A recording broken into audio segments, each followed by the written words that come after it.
L'univers a-t-il eu un début? Quand le temps a-t-il commencé? Où se situe la limite de l'espace? Vers où le cosmos s'étend-il?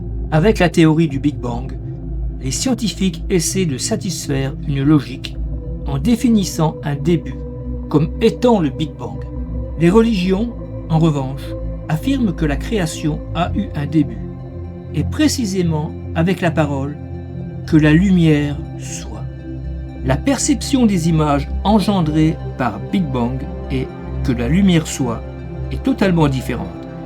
Qui alors procure à la conscience humaine force et énergie pour l'éveil de son esprit? Probablement pas la représentation du Big Bang. Les approches scientifiques se fondent uniquement sur la matière, liée au cerveau, à l'intellect, à l'éphémère. Par contre, les paroles « que la lumière soit » se gravent dans la conscience de l'esprit vivant. Dans cette unique phrase, l'esprit vit son début, mais aussi son histoire.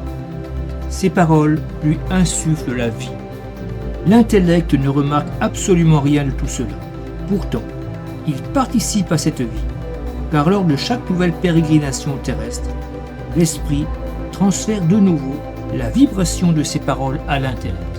Au fil des incarnations, chaque être humain de la Terre possède donc la clé pour l'éveil de sa conscience, qui sommeille dans son corps terrestre. La seule chose que l'être humain puisse parvenir à reconnaître, qu'il se tourne vers la science ou vers la religion, c'est la volonté de Dieu dans la création. La science explore cette volonté à travers les lois cosmiques, naturelles et physiques, sauf qu'elle en a supprimé la notion de volonté de Dieu, volonté qui a été tragiquement déformée par les religions, qui ont souvent utilisé des faux prophètes pour attiser la méfiance à l'égard de toutes les transmissions authentiques issues des plans lumineux. Qu'il s'agisse de l'enseignement de la foi ou de la science, ils se sont manifestement limités à la rigidité de leurs dogmes. Dans l'immensité inhospitalière du monde de la matière, une volonté a pourtant créé un lieu de séjour afin que le germe d'esprit humain puisse se développer vers la conscience, bien loin de sa patrie originelle.